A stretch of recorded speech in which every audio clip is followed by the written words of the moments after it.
ahí con la conexión que me sacó, no sé por qué.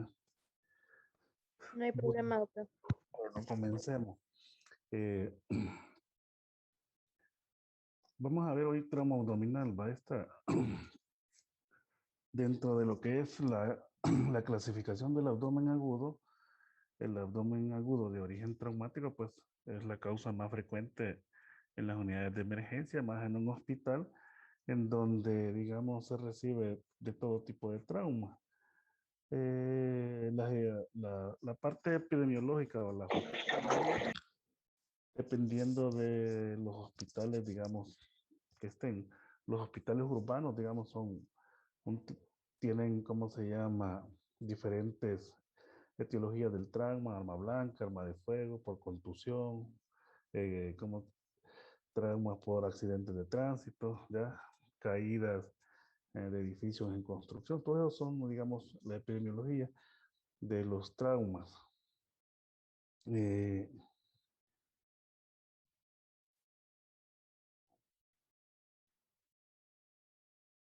entonces,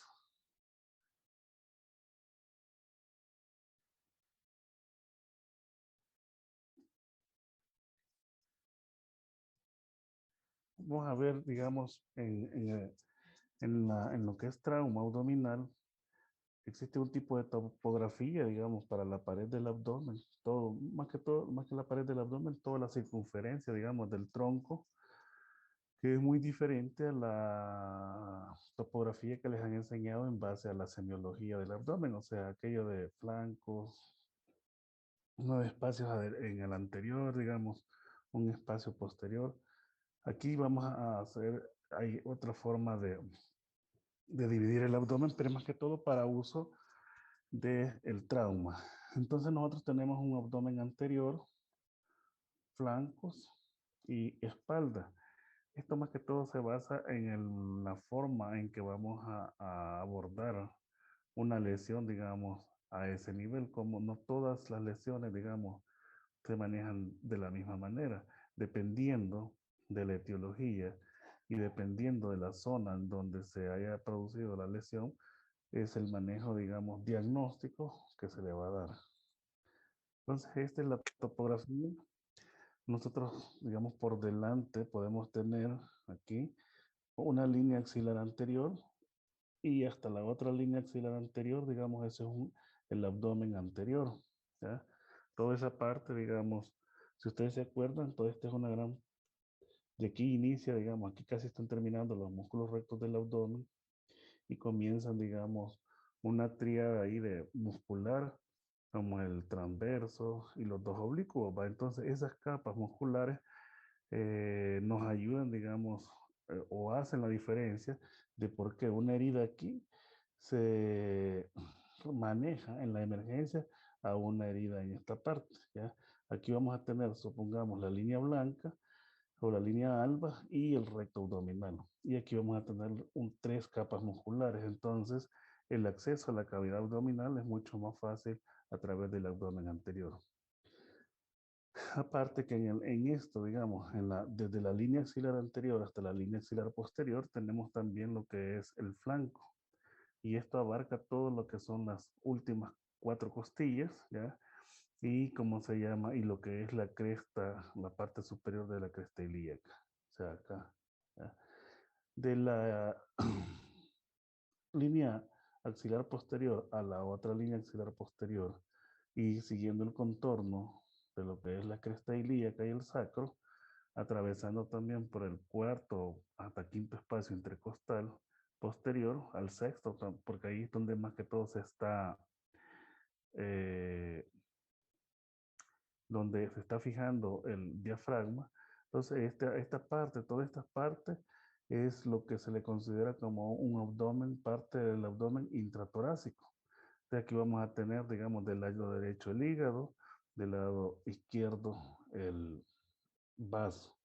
Entonces, cuando hacen diagnóstico, supongamos en una radiografía y hay fractura de las últimas costillas del lado derecho, hay que sospechar una fractura hepática o si hay, digamos, fractura del lado de las últimas cuatro costillas del lado izquierdo, hay que sospechar una fractura esplénica. Esto más que todo en caídas libres o en accidentes de tránsito. Estos dos órganos son muy importantes porque ocupan casi todo. Por eso están, por decirlo así, casi protegidos por las costillas. Son bien frágiles, digamos, un golpe los puede fracturar fácilmente. Y son los dos órganos que producen la mayor cantidad de hemoperitoneo, o sea, sangre en la cavidad abdominal.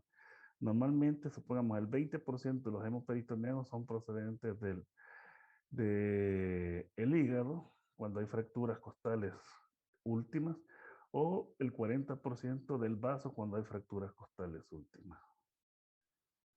¿No?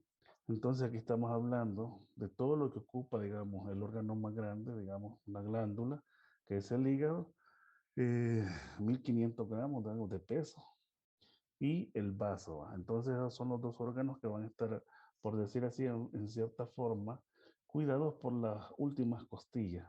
Entonces, en un accidente de tránsito, alguien llega con las últimas costillas quebradas, hay que pensar en una lesión hepática por un trauma cerrado de abdomen. Si eso es del lado derecho y si es del lado izquierdo, una fractura esplénica hasta por trauma cerrado de abdomen. ¿Eh?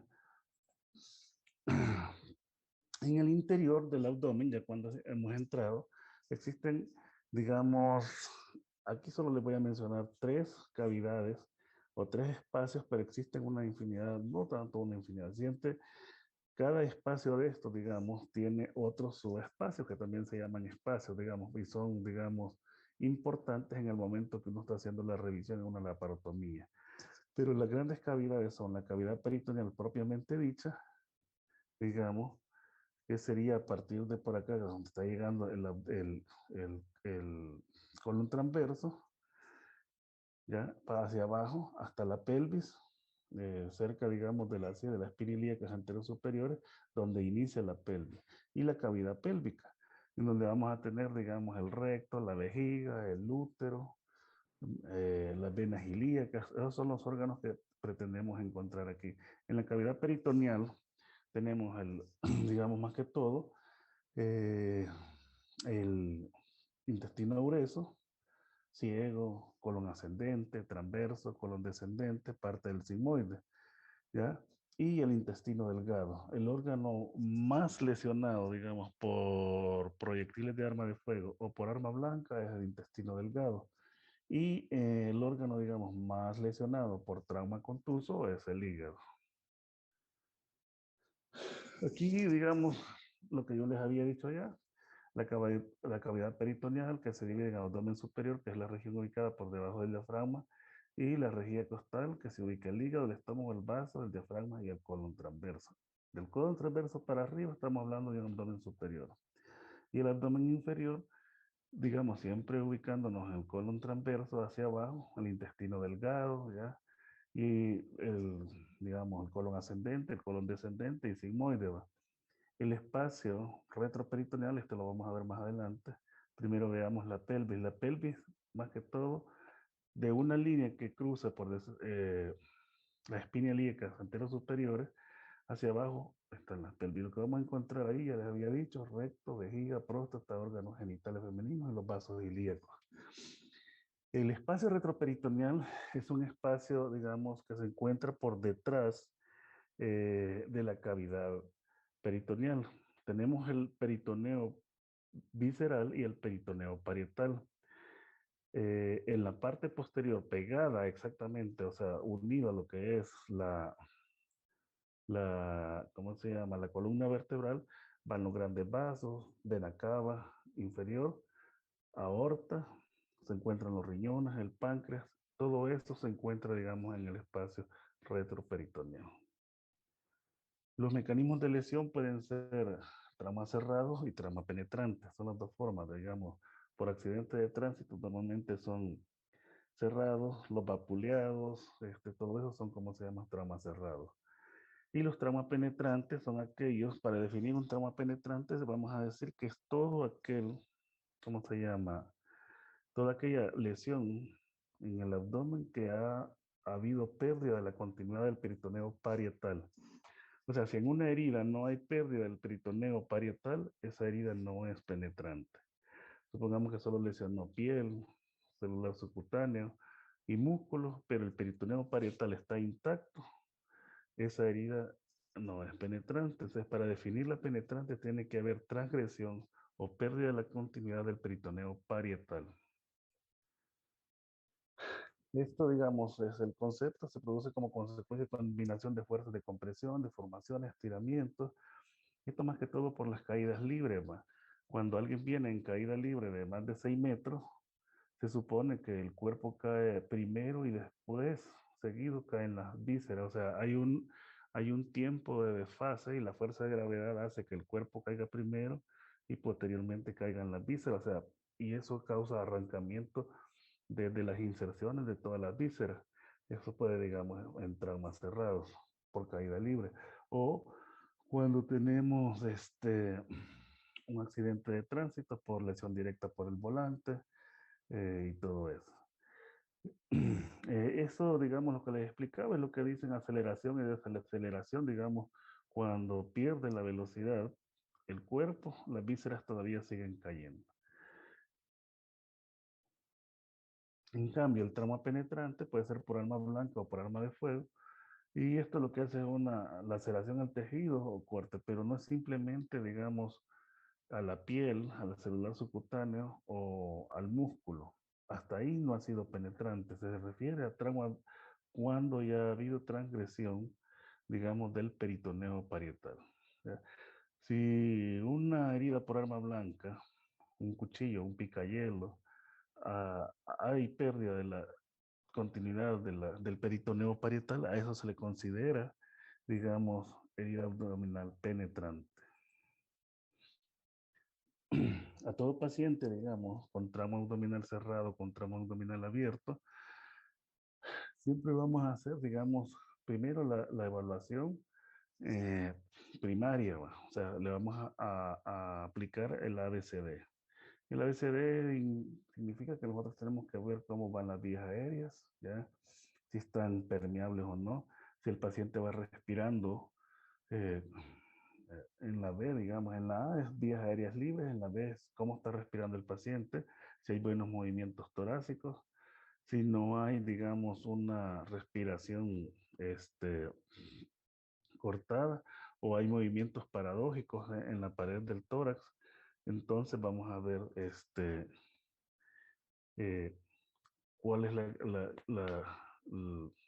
cómo está afectado, digamos, la caja torácica.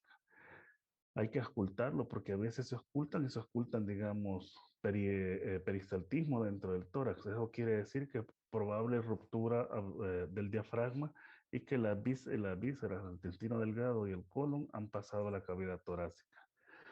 De ahí viene la C, y entonces vamos a ver si el paciente está hemodinámicamente estable o hemodinámicamente inestable. Dependiendo de eso, vamos a nosotros cuál va a ser el siguiente paso. Si un paciente está, ¿cómo se llama? Hemodinámicamente inestable, ese paciente pasa directo a sala de operaciones. Y si un paciente está hemodinámicamente estable, hay que valorar la etiología de la lesión. Si es por trauma cerrado, entonces hay que hacer exámenes, digamos, radiografía de tórax, radiografía de abdomen. Y si un paciente está, ¿cómo se llama? Eso es por trauma contuso, pero si es por trauma penetrante, sea por el proyectil de arma de fuego, también se le hacen, ¿cómo se llama? Radiografía de tórax, radiografía de abdomen, para localizar más o menos por dónde podría estar el proyectil. De ahí, ¿cómo se llama? Viene la parte neurológica, vamos a ver cuál es la discapacidad que tiene el paciente. Al paciente hay que descubrirlo completamente para que no vaya a quedar ninguna lesión inadvertida. En el examen físico, eso es lo que vamos a ir a hacer, digamos, a ver cuál es, digamos, si hay un sangrado eh, a la vista, digamos, por algún miembro, fracturas y todo eso. Hay que cateterizar, digamos, una buena vena con un catéter 14 o 16 o 18 mínimo, o sea, 14 es más grueso, 16 es mediano y el 18 es más delgado. A medida, digamos, va aumentando el número, se van haciendo más delgados los catéteres. Entonces, el mejor catéter para una reanimación rápida es el catéter 14, 16 o 18, pero el mejor es el 14. Es bien raro que lo encuentren en los hospitales, pero ese es el mejor. Y ahí, digamos, dependiendo de la estabilidad hemodinámica del paciente, vamos a mandar exámenes de laboratorio o exámenes de gabinete. Entonces, tenemos que el tramo abdominal abierto, podemos tener la simple herida abdominal que no es penetrante, sino es una herida que, digamos, ha comprometido piel, celular subcutáneo y puede ser aponeurosis y músculos sin transgredir el peritoneo parietal. Esos pacientes, digamos, si ustedes cuando les di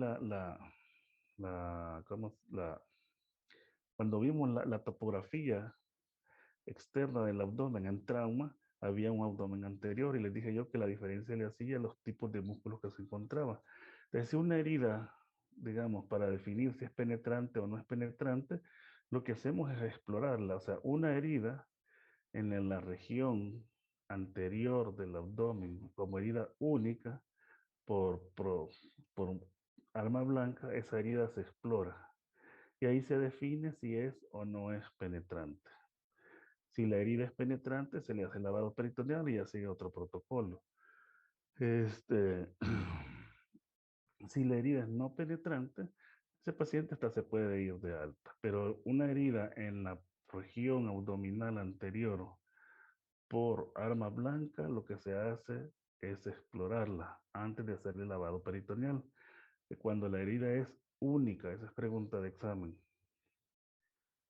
Y ahí sigue lo que les hablaba el ABCD. A todo paciente que llegue se lo vamos a aplicar. O sea, las vías aéreas libres, cómo está respirando, si está o no está chocado, la estabilidad hemodinámica, si hay o no hay, ¿cómo se llama? Una incapacidad neurológica. La D significa discapacity, entonces por eso si hay una incapacidad, ¿cómo se llama? Neurológica. Y la E la pueden traducir de dos formas. La E de exposición completa, el paciente tiene que ser completamente expuesto, o sea, quitarle toda la ropa para advertir que no hay una lesión en la parte posterior. Normalmente las más olvidadas son las de la parte posterior, o sea, en el dorso. Y la E de ingreso, ya sea a sala de operaciones o al servicio. El examen físico, digamos, hay que ver los tipos de movimientos respiratorios que tiene el paciente. A veces no son movimientos paradójicos por un tórax, un fly chest o un tórax bamboleante que se le llaman también. Entonces, eso nos va a decir que el paciente podría tener una o más de dos costillas fracturadas y que está causando una respiración paradójica.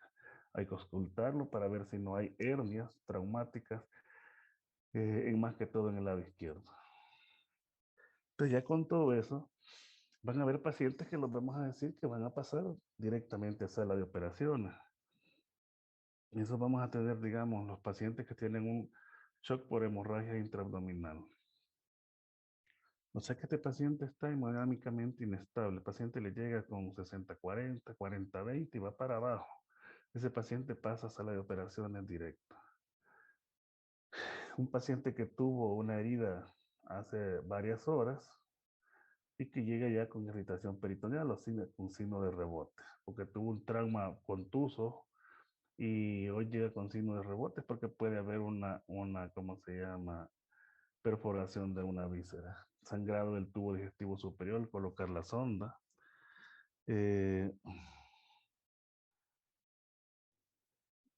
Hematemesis por la zona nasogástrica o al tacto rectal. ¿Va? O sea, estos más que todo son para traumas penetrantes, porque un paciente que tiene un trauma penetrante, si está sangrando el estómago, es que probablemente, si es por arma blanca o por arma de fuego, por ahí pasó, digamos, o sea, sí lesionó el estómago. O si está teniendo un sangrado transrectal, es porque también probablemente se haya lesionado el colon. ¿Ya? Entonces, todos esos pacientes van a pasar directo a sala de operaciones. Y los pacientes que llegan eviscerados, esto ocurre más que todo en traumas que son completamente, ahí ya decimos que es completamente penetrante, o sea, el paciente llega con las vísceras por fuera, o sucede más que todo en heridas por arma blanca o a veces en accidentes de tránsito. hemorragia por la sonda vesical en heridas penetrantes, hernias diafragmáticas, ya lo decíamos, cuando ustedes ocultan y oyen peristaltismo dentro del hemitórax, más que todo izquierdo, y las heridas por proyectil de arma de fuego son aquellas cuando, si nosotros hacemos un círculo, y ese círculo es el perímetro de lo que es ¿cómo se llama? El abdomen, o sea, todo aquel proyectil que haya atravesado ese círculo se considera penetrante, ya sea de lado a lado, ya sea, ¿cómo se llama? Anterior o posterior anterior, o de una forma, digamos, tangencial, o tangencial es otra palabra diferente, digamos, inclinada, por decirlo así. Entonces, si ha atravesado el círculo, eso quiere decir que esa bala atravesó el peritoneo y entró al abdomen.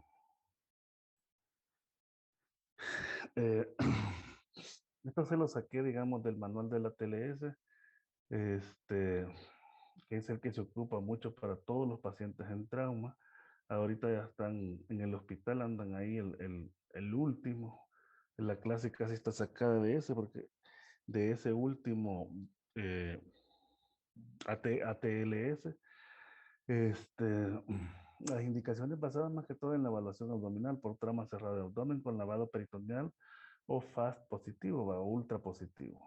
Trauma cerrado de abdomen con hipotensión recurrente a pesar de una adecuada resucitación. ¿Qué quiere decir esto? Que el paciente llega con una hipotensión, 90-60. Y entonces vienen ustedes, lo reaniman a 30 cc por kilo, le pasan el primer bolo o 1 litro a chorro, así, calculado a 1 litro a chorro. Pero cuando ya termina, lo vuelven a medir y el paciente otra vez está chocado. Ese paciente quiere decir que algo está sangrando adentro. Ese paciente pasa a sala de operaciones, ¿ya? Datos tempranos de peritonitis, ahí tiene rebotes, hipotensión con herida abdominal penetrante. O sea, ahí estamos hablando ya de que hubo transgresión del peritoneo parietal, sangrado de estómago, recto boviano, tracto urinario, a trauma penetrante, heridas por arma de fuego que involucran cavidad abdominal o estructuras retroperitoneales, vasculares o viscerales, ¿ya? O sea, las heridas por arma de fuego, media vez, hayan, como les he dicho, atravesado todo lo que es el perímetro abdominal. Eh, la evisceración. En el trauma cerrado, digamos, también es básicamente lo mismo. Llegamos, realizamos el ABCDE, realizamos la historia del paciente, vemos cuál fue su mecanismo de lesión, vemos cómo se llama, cuántas estructuras, digamos, anatómicas están comprometidas, si hay, digamos, fractura de fémur, fractura de tibia, fractura de miembros superiores, o sea, la edad del paciente, si tiene o no tiene, digamos, antecedentes médicos. Esa es una forma de hacer un triage en este tipo de pacientes. Eh, Nosotros cuando vemos cuál fue el mecanismo de lesión, digamos si fue por accidente de tránsito, si era peatón, si era ciclista, si era acompañante, si se salió del carro al momento del accidente, si cayó por una altura de más de 6 metros, ¿ya? Ese es el mecanismo de lesión. De ahí el compromiso anatómico, digamos, el daño anatómico. Estamos hablando si hay trauma craneoencefálico, si hay, ¿cómo se llama? Trauma craneoencefálico, si no hay trauma abdominal, torácico, trauma ¿cómo se llama? De 2 huesos largos y uno corto, todo eso involucra, porque a esto antes le llamaban el paciente politraumatizado. Para hablar de un paciente politraumatizado tenía que tener 2 cavidades comprometidas, 2 huesos largos o un corto, y entonces estamos hablando de un paciente politraumatizado. Ese concepto casi ha cambiado y hoy se le conoce como paciente gravemente traumatizado, casi es lo mismo, pero casi se ocupan lo mismo en base a lo que es el daño anatómico. Y de ahí, digamos, la otra forma, si el niño es anciano, o si es anciano, cuáles son los antecedentes médicos que tiene. Todo eso para hacer un triage, para ver a quién se le va a evaluar primero. En la evaluación diagnóstica, como les decía, lo importante es de saber si es estable o está inestable hemodinámicamente. Y de eso va a depender todo. Si un paciente es estable, podemos mandarle TAC, podemos mandarle radiografías, ultrasonografías, todo lo que quieran. Pero el paciente es inestable, ese paciente debe pasar a sala inmediatamente. Entonces, por deducción, tanto en el paciente, digamos, por trauma cerrado penetrante o trauma cerrado, digamos, trauma abdominal penetrante o trauma abdominal cerrado, todo aquel paciente que esté inestable hemodinámicamente pasa directo a sala de operaciones. No le vamos a hacer todos los estudios. Esto que están viendo, digamos, es un hígado, eh, digamos, tengo una fractura, aquí se mide la profundidad, se mide cuántos segmentos ha comprometido y ¿cómo se llama? Y en base a eso nosotros catalogamos las heridas, digamos, en grado 1, grado 2, grado 3, grado 4, grado 5. Cada una tiene, digamos, una descripción, si solo es un hematoma, si es un desgarro, si es una fractura, si hay compromiso del ilio, ¿ya? Todo eso se toma en cuenta para definirla si grado 1, grado 2 o grado 3. Así como se ve esta aquí, por la profundidad, que no hay compromiso del ilio, pareciera solo un segmento, este es como un grado 2, ¿va? La grado 3 en adelante se consideran heridas o traumas abdominales complejos. En cirugía, digamos, en trauma abdominal, es bastante frecuente usar algoritmos. El algoritmo es como un protocolo, un esquema mental, un esquema de acción. Entonces nosotros, digamos, por decirlo así, tenemos un paciente estable, hacemos la historia, examen físico, hacemos todos los exámenes, acuérdense, mire, está estable. Si está normal, entonces ese paciente, digamos, y no hay, eh, se le manda una serie abdominal y está tranquila, ese paciente se puede ir a casa. Si los exámenes o el examen físico es un examen que da duda, se le pasa a una tomografía, a un lavado peritoneal diagnóstico o, y más de moda, un FAST, ¿ya? Una ultrasonografía abdominal por trauma. Si estos salen negativos, pasa a la observación, pero si salen positivos, pasa a, digamos, a sala de operación. Entonces, esto ya a ustedes, digamos, les permite tener un esquema de cuál sería cada paso dependiendo de cada paciente. Si el paciente llega con signos peritoneales, o sea, rebote positivo, ese paciente pasa a la parotomía. Celiotomía es igual a la parotomía exploradora. Si el paciente está hemodinámicamente inestable y el abdomen se está extendiendo, se está chocando, pasa directo a sala para una laparotomía. Si no hay una lesión obvia, digamos, del abdomen, se le hace, se le puede hacer un FAST ahí en la zona de emergencia. Tiene que haber siempre un cirujano que tenga la capacidad. Esta van a ser uno de los problemas o una de las indicaciones, digamos, más adelante se la van a ver, cuando hacen la comparación entre la ventaja y desventaja del FAST. Entonces, una ventaja del FAST es que, digamos, no necesitan preparar mucho, el paciente solamente se acuesta y tiene líquido para adentro, para sala. O sea, que le hacen el FAST en 2, 3 minutos, le ven líquido dentro del abdomen, pasa a la parotomía exploradora, ¿ya? Pero si es negativo, no le ven líquido, entonces hay que continuar la observación y definir de dónde es que se está chocando. Porque por eso es que nosotros, digamos, decimos, hay que ver cómo está el tórax, que ahí puede acumular bastante sangre, o hay que ver si no hay fracturas, digamos, de fémur, que pueden acumular bastante sangre. Digamos, entre todo eso se toma en cuenta. Las heridas penetrantes del dorso, los límites ya los vimos, ¿va? ¿Cómo se llama? Línea axilar posterior, una línea que pasa en el ATLS simplemente me dice que pasa por el ángulo de la escápula. O sea, toman como medida exactamente la medida cuando el paciente está, digamos, en posición anatómica, el ángulo es donde llegan las escápulas, hasta ahí, porque supuestamente por ahí se está, digamos, insertando el diafragma, aunque es más abajo, a nivel de posterior, casi anda por la sexta, séptima y octava costilla. Entonces, pero todo eso es diafragma. El diafragma no es, digamos, un, un órgano así plano, ¿ya? Sino que es tipo cóncavo, ¿ya? Con convexidades, entonces cóncavo por un lado y convexo por el otro. Entonces, las inserciones van mucho más abajo de lo que aparenta estar la cúpula del diafragma.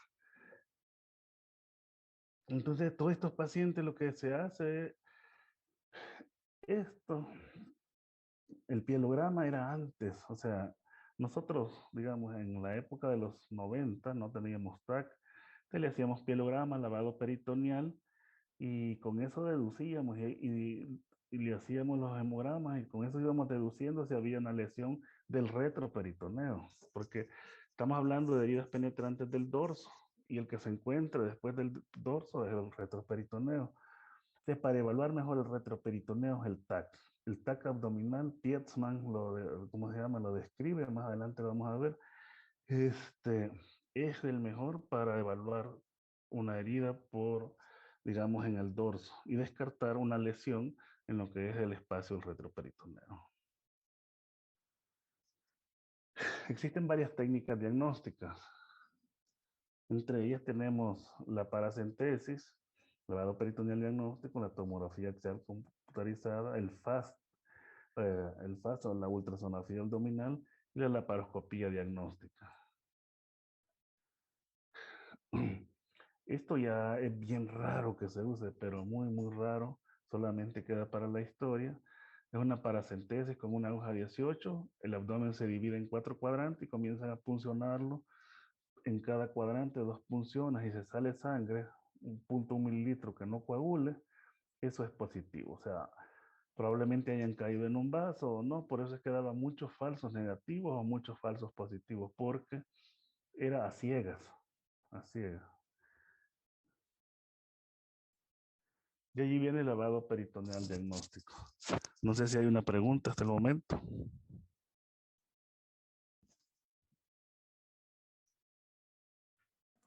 Hello. Doctor. ¿Estamos bien? Sí, doctor, estamos bien. Sí, doctor. Ok. Esto fue descubierto para la guerra de Vietnam. Ruth y colaboradores, como el anterior tenía muchos falsos positivos, trataron de inventarse uno que tuviera mayor selectividad, o sea, que fuera. En la guerra, supuestamente, dicen los generales que no simplemente es matar al soldado, sino anular al soldado. Entonces, anular al soldado es causar una lesión y que ya no vuelva a disparar. Entonces, y eso sucedía ya, porque cuando operaban un montón de falsos positivos, los soldados, como se llama, tal vez no tenían nada, pero ya teniendo la láparo hecha, ya no eran, digamos, pasaban 3 a 6 meses sin poder salir al campo de batalla. Entonces tenían que buscar un sistema que dijera, este sí está lesionado y otro que este no está lesionado. Entonces viene Ruth, digamos, en 1965 y crea el lavado peritoneal. Y eso disminuyó. ¿Se acuerdan que ahí andaba casi por el 40% los falsos negativos y aquí anda por 1.3? O sea, era algo con mucha efectividad, con mucha especificidad, una gran exactitud, digamos, y una sensibilidad global. Todas estas palabras son, digamos, desde el punto de vista estadístico y simplemente lo que nos indica es que el método tiene la capacidad de distinguir entre el que tiene lesión y el que no tiene lesión, o dentro del que está sano y el que no está sano. Entonces, eso era, y entonces fue un método que se usó bastante tiempo, hasta que en 1982 comenzaron, la ultrasonografía viene como de 1970, pero en 1982 ya comenzó otro auge. Rosicky en Suiza comenzó a hacer estudios con ultrasonografías, pero no se los valieron. Y entonces ya hasta los años 90 y a inicios del 2000, que ya la ultra se pone como por decir así, apartando o quitándole el puesto al lavado peritoneal. En el hospital, como no tenemos, digamos, un ultrasonografista de planta o el cirujano no tiene esa capacitación, porque en otros países capacitan al cirujano para eso, entonces lo que se hace es lavado peritoneal diagnóstico. ¿Y en base a qué? En base a estas indicaciones, entonces tenemos un paciente con trauma múltiple y alteraciones de la conciencia secundario, alcohol, digamos, y trauma cráneoencefálico. O sea, un paciente que llegue desorientado y no sepa dar una historia, el paciente va para lavado peritoneal. Hipotensión o pérdida sanguínea inexplicable. Estamos diciendo de que ustedes no le ven sangrar ningún miembro, ni superior ni inferior, el tórax está negativo. Entonces, si está sangrando del abdomen, a eso se refiere. Pacientes con trauma múltiple que serán sometidos a anestesia general. Esto es cuando vemos combinación de lesiones. Supongamos un paciente que llega por un accidente de tránsito y tiene, digamos, una fractura expuesta de tibia peroneo o fractura expuesta de fémur, ha sangrado por ahí, llegó hipotenso, pero es la magnitud, lo que les decía yo, el daño, cuál es el daño anatómico del paciente, las lesiones anatómicas. Y entonces vemos que ha habido pérdida, digamos, extraabdominal de sangre, pero no sabemos exactamente cómo está el abdomen. Entonces, para saber cómo está el abdomen, se le hace lavado peritoneal y como va a pasar a anestesia, va a seguirle evaluando posteriormente, se va a ser difícil porque el paciente bajo anestesia ya le va a cambiar, digamos, el, la sensación abdominal y probablemente pueda, digamos, hacernos errar. De ahí viene el paciente hemodinámicamente estable con varias heridas por arma blanca penetrante. Ese paciente, digamos, ¿se acuerdan que yo les dije lesión anterior por arma blanca en el abdomen anterior es, ¿cómo se llama? Exploración de la herida, pero sea única. Cuando son varias, ya más de dos, aunque esté en el abdomen anterior, se le hace lavado peritoneal, porque no se van a poner a explorar una por una. La forma de explorarlo es hacer el lavado peritoneal y ahí se termina el problema. Eh, Aquí la controversia viene en que algunos dicen que tiene que hacerse a través de la herida, otros dicen que no, que tiene que hacerse por una herida aparte en el ombligo. Pero digamos, de mi punto de vista, es mejor hacerlo en una herida aparte a través del ombligo. En algunos libros puede aparecer que lo hagan a través de la misma herida, pero eso no es lo ideal. El paciente con trauma abdominal cerrado, paciente con trauma abdominal más trauma vertomedular, van para, porque el trauma vertomedular es como el que está drogado, digamos, como el que tiene, digamos, alguna desorientación. Evaluar el abdomen puede dar evaluaciones erróneas o equívocas y entonces puede, ¿cómo se llama?, existir una lesión y puede dejarse desapercibida. Las técnicas abierta, cerrada y semiabierta. Normalmente la más segura es la semiabierta. La abierta es más segura todavía, pero el problema es que estamos hablando de que aquí vamos a utilizar presiones. Cuando ya tenemos, digamos, el abdomen y hemos hecho la técnica de lavado peritoneal, si abrimos completamente, la lesión de la atmósfera se compara con la lesión intraabdominal, con la presión del abdomen. Y entonces, cuando nosotros queremos hacer algo que se le conoce como una sifón, o sea, por gravedad, eso, digamos, no se da muy bien. Entonces, la semiabierta pierde menos presión y es más fácil posteriormente evacuar el líquido que se le ha introducido. Normalmente es una incisión, como les digo, este es el ombligo, a través del ombligo. Puede ser 2 centímetros abajo. Esto normalmente no lo hacemos, solo en una sola incisión. Se hace en esta área porque si ustedes ven aquí es la área menos, digamos, vascularizada, hay menos sangrado. Se traduce un catéter. El catéter se llama catéter de Cooper. Esto parece una sonda vesical, pero no lo es. Hay un catéter de Cooper.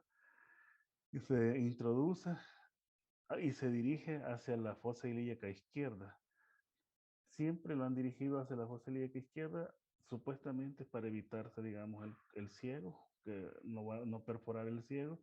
Esto tiene que ser, digamos, de un material que no sea muy rígido para que no vaya a perforar una víscera. Antes se hacía la cerrada, sin ver se mete el catéter. Por eso no se usa mucho porque pueden perforar vísceras. Pero se utiliza mejor la abierta, le damos a piel, celular subcutáneo. Esta es la poneurosis de la línea alba. Y entonces este es el peritoneo. Abrimos peritoneo y ahí introducimos el catéter. Normalmente nosotros, digámosle, introducimos 1 litro de solución salina normal, calculando que la dosis es de 10 a 15 para mujeres embarazadas y en niños. Y en el hombre, si ustedes le aplican la misma dosis, anda por los 750. Entonces, nosotros lo que hacemos es 1 litro, digamos, en adultos. Y a niños y a embarazadas, si se les calcula por 10 a 15 ml por peso. ¿Va? Y cómo se llama, la idea es, ya media vez puesto el catéter, se introduce el litro aquí.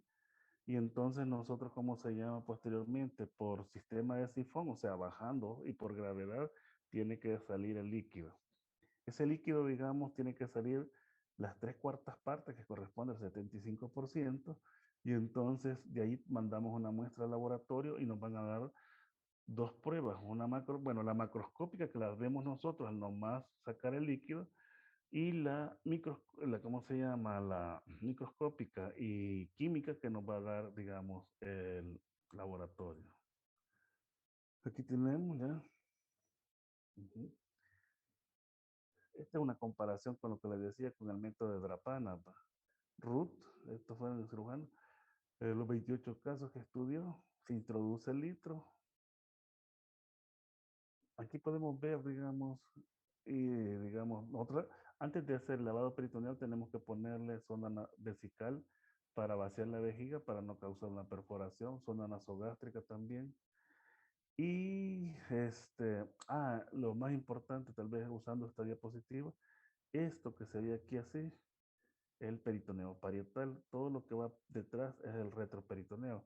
Si tienen una lesión en esta dirección, lo primero que vamos a hallar es el retroperitoneo, los grandes vasos, el páncreas, los riñones, y entonces ahí por eso es que digamos lo mejor es el taque abdominal, aprovechándolo.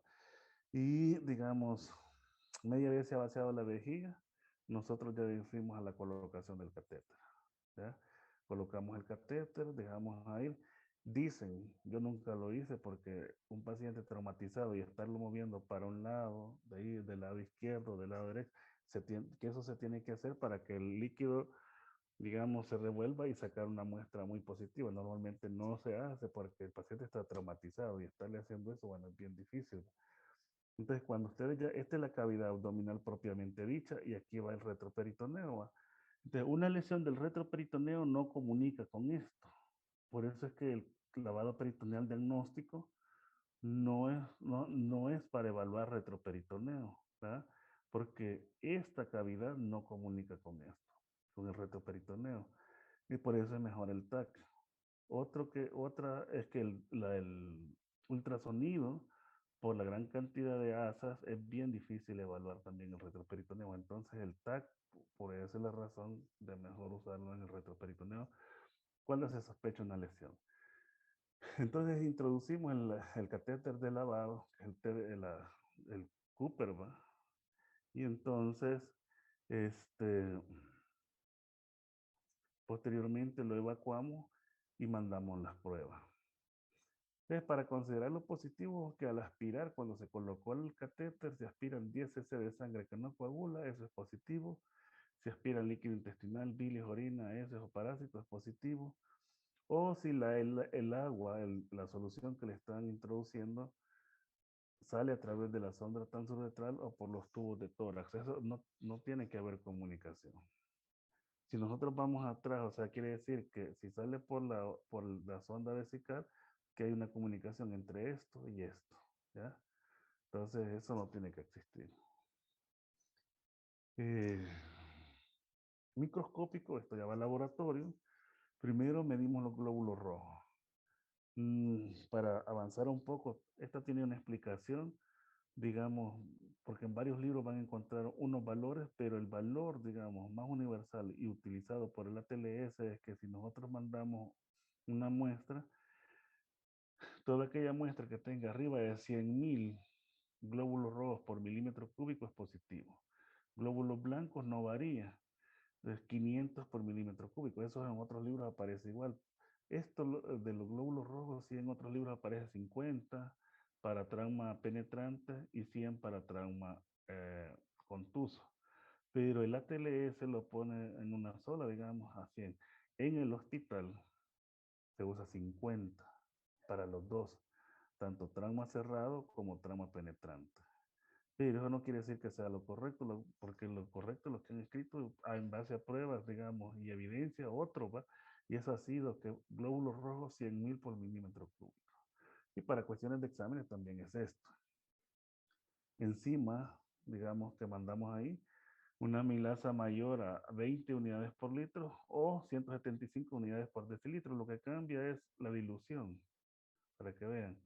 Y la otra es, digamos, el hecho de que esto les estaría dando una sospecha de un trauma pancreático. Una fosfatasa alcalina mayor o igual a 3 y en algunos aparece también la LDH mayor de 10. Esta con la otra lo que nos pueden estar, digamos, advirtiendo es una lesión del intestino, una perforación del intestino. Si tenemos las contraindicaciones absolutas, digamos, si a quienes se les va a hacer y a quienes no, lavado peritoneal diagnóstico, si el paciente está hemodinámicamente inestable, es una contraindicación absoluta porque tiene indicación de la parotomía. Revisen bien eso y van a ver, esa aparece como pregunta también.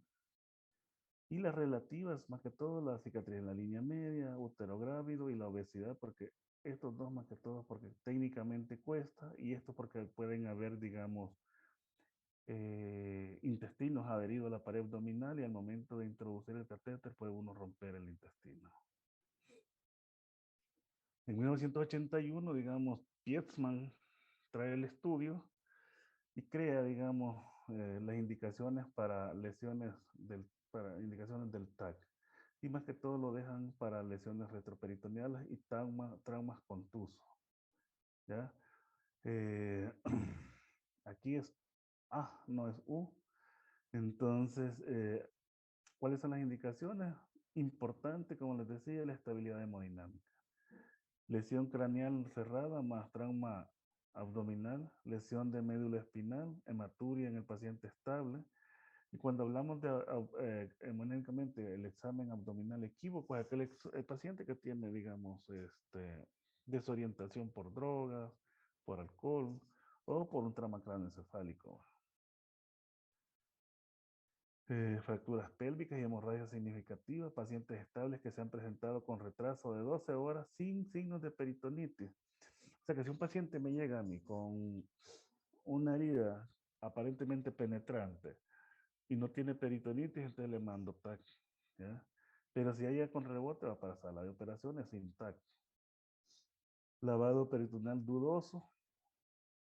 Paciente con lavado peritoneal difícil de realizar, muy obeso. A las embarazadas no, acuérdense por la radiación, pero la obesidad tiene mucho que ver. Paciente con sospecha de lesión retroperitoneal o de víscera sólida. Las contraindicaciones, la estabilidad, siempre eso es importante, digamos, la estabilidad hemodinámica. Si un paciente está inestable, no hay que mandarle TAC, ese paciente va para sala. Y necesidad clara de la parotomía, que es la inestabilidad hemodinámica, esa es la necesidad clara de la parotomía. Este es la última, digamos, ya en boga, la utilización de la ultrasonografía en trauma o la ecografía en trauma abdominal. Las indicaciones, estos en algunos manuales son tan haraganes que las indicaciones simplemente les ponen referirse, digamos, a las indicaciones del lavado peritoneal diagnóstico. Eso quiere decir que son las mismas. O sea, las indicaciones de FAST en trauma abdominal son las mismas del lavado peritoneal diagnóstico.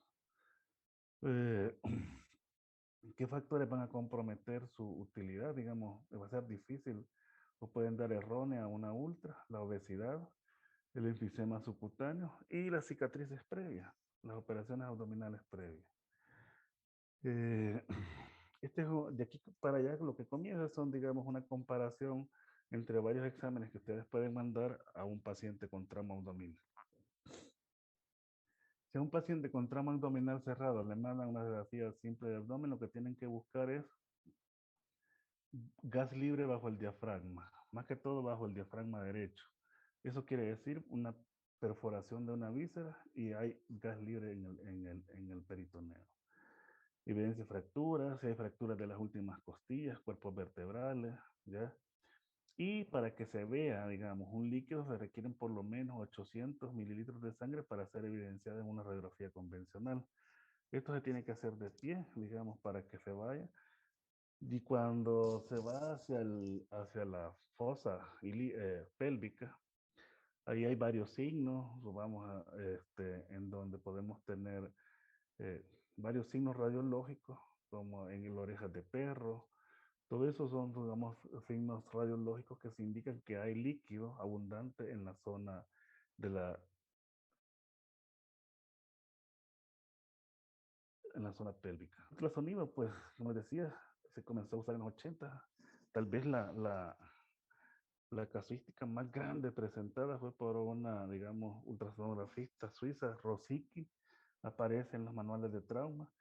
Y desde ahí ya comenzaron a darle validez, digamos, por la evidencia de que era un buen método para descartar los pacientes que podían tener una lesión. Lo importante, estas son las, ¿cómo se llama? Las ventajas, es rápido, no invasivo, no requiere preparación, no requiere movilizar al paciente a una sala. Puede hacerse repetidamente, en cambio el lavado peritoneal no. Actualmente, digamos, ¿cómo se llama? El Colegio de Cirujanos de Norteamérica y también la Academia Europea promueven el entrenamiento durante la residencia. Esto, digamos, nosotros a veces lo que hacemos con los residentes es que sí van a ciertos cursos que duran como 4 semanas, que antes ¿cómo se llama? Los proporcionaban aquí en el hospital militar. Hoy también se van, pero yo no sé quién los va, parece que en el Seguro Social van a tener un adiestramiento sobre esto. Entonces, del FAS, las ventajas: precisión, rápido, no invasivo, repetible, portátil, no hay radiación, o sea que se puede hacer a una embarazada y más seguro en embarazo, bueno, lo que decíamos. Las desventajas, para mí la desventaja más grande está por acá, que es dependiente del operador. O sea, alguien que no está bien entrenado para hacer este procedimiento puede darnos, digamos, falsos positivos o falsos negativos. Entonces es muy dependiente del operador. No determina la etiología, esto es igual que el lavado peritoneal diagnóstico, ni el TAC, a veces tal vez el TAC porque ven la fractura hepática, la fractura esplénica, pero normalmente, digamos, no logran determinar cuál es la etiología del sangrado. Los problemas técnicos: obesidad, aire subcutáneo, que es el enfisema subcutáneo, gas intestinal, la cirugía es previa, ¿verdad? No diferencia entre sangrado y ascitis. Algunas máquinas, digamos, de FAS sí están haciendo esto y lo hacen en base a densidades. Entonces, si las densidades, supongamos, son muy altas o muy bajas, y entonces sospechan de eso. El taxi les da más densidades que el FAS. Entonces, las ventajas de la ultra sobre el TAC y el lavado peritoneal diagnóstico: que se realiza en el lugar del paciente, no requiere medios de contraste, no requiere radiación ionizante, no tiene contraindicaciones excepto que sea una necesidad de laparotomía, no es invasivo, revela información de tórax, porque nosotros, digamos, ya vamos a ver unas fotografías ahí en donde podemos evaluar hasta el saco pericárdico con un FAS. Evaluación rápida del estatus del abdomen y se puede volver a repetir. Entonces, este es el algoritmo, digamos, sobre el cual tendríamos que trabajar ya, comparado, como se llama, con el lavado peritoneal diagnóstico. Antes era que si nosotros teníamos positivos, digamos, en un lavado peritoneal diagnóstico, pasaban a sala, y si no, continuaban en reanimación.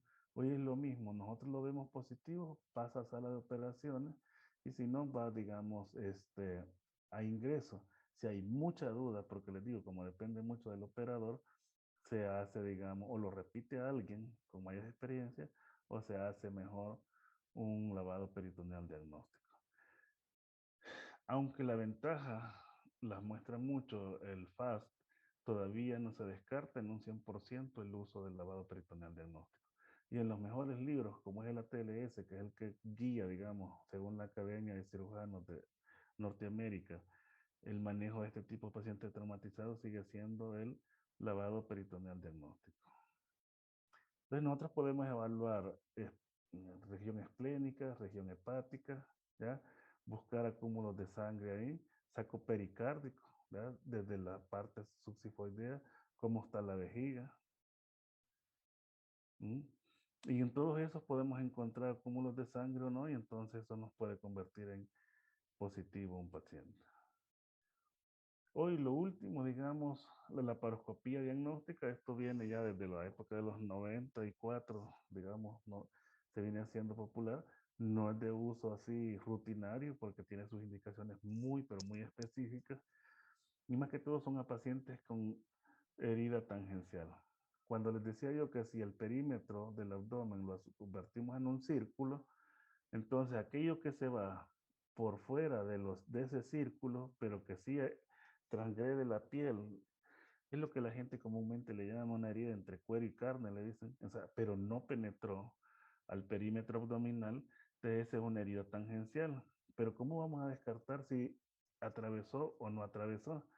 Lo podemos hacer, digamos, con una laparotomía exploradora, pero lo que vamos a hacer hoy más fácil es hacer una laparoscopía diagnóstica y se ve el trayecto.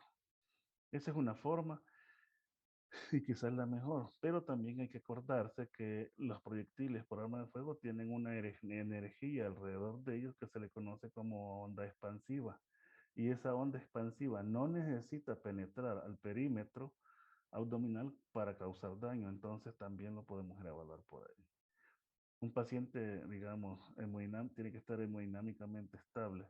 La otra es la revisión de las cúpulas diafragmáticas y la región del cardio del paciente. Entonces ahí vamos a revisar si hay o no hay lesiones diafragmáticas. Por eso vamos a ir a ver las lesiones del abdomen torácico. O sea, lo que está, digamos, adentro, lo que yo le señalaba, eso se le conoce como una región traubé del estómago. Entonces quiere decir que todo aquello que está dentro de la cavidad torácica, pero que es abdominal. Y entonces ahí vamos a ir a evaluar hígado, vasos y las cúpulas diafragmáticas y algunas lesiones, digamos, de la región del cardio. No sé si hay alguna pregunta.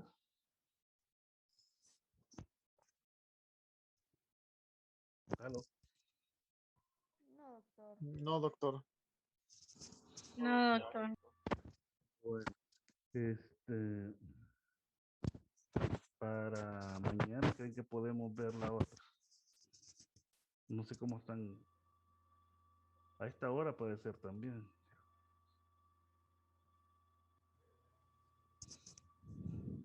Sí, doctor. Está bien, doctor. Bye. Está bien, doctor.